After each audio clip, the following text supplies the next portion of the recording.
Welcome to Hey Dr. Sue. So people submit their sex questions to me anonymously, and once a week I post one question and one answer. Do you have a sex question you've always wanted answered? Go ahead and check out the description for information on how to submit it anonymously. This week's question is a two-parter. Where is free STI testing available, and how often should you get tested?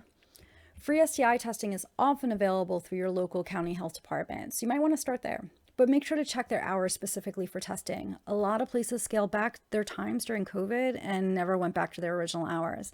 Also check to see if they do walk-ins or if you need an appointment. Some pharmacies are doing STI testing as well, and these might be covered by your insurance. You can find those and other sites close to you by using a website, gettested.cdc.gov. I've put the link in the description below. I know the question was about free testing, but one of the things that started happening during COVID was a lot of people were looking for ways to get tested for lots of things without necessarily having to go to a doctor or lab, and that included getting tested for STIs. The at-home tests aren't free, though some of these may be covered by FSA or HSA. There are tests for a few STIs, including HIV, chlamydia, and gonorrhea. Some of these tests require you to take a sample at home and then mail the samples in. That sample may be urine or blood or both. Once you send in the samples, then you have to wait a few days for results. While there definitely is the potential for error when collecting samples at home, this may be a lot easier for folks than trying to access STI testing in their area, and people may prefer it because it feels more private. As for how often you should get checked, it depends on who you're doing what with. If you're in a monogamous relationship and no one is showing symptoms, then you don't necessarily need to get checked on a regular basis. Though I actually think everyone should get tested once a year. It's a good habit to get into.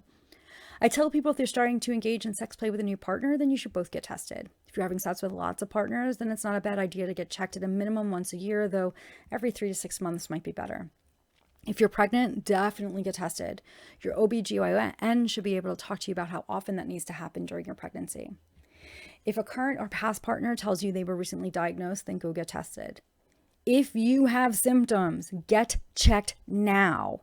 If you're not sure it's a symptom, but there's something funky going on with your vagina, vulva, or penis or anus, get it checked out. Until next time, be safe and have fun. Did you enjoy that video? If so, make sure to like it. Also, make sure to subscribe. It lets you know when new videos are coming out and it helps to support the channel. Check out the description for information on how to find me on Instagram and Medium.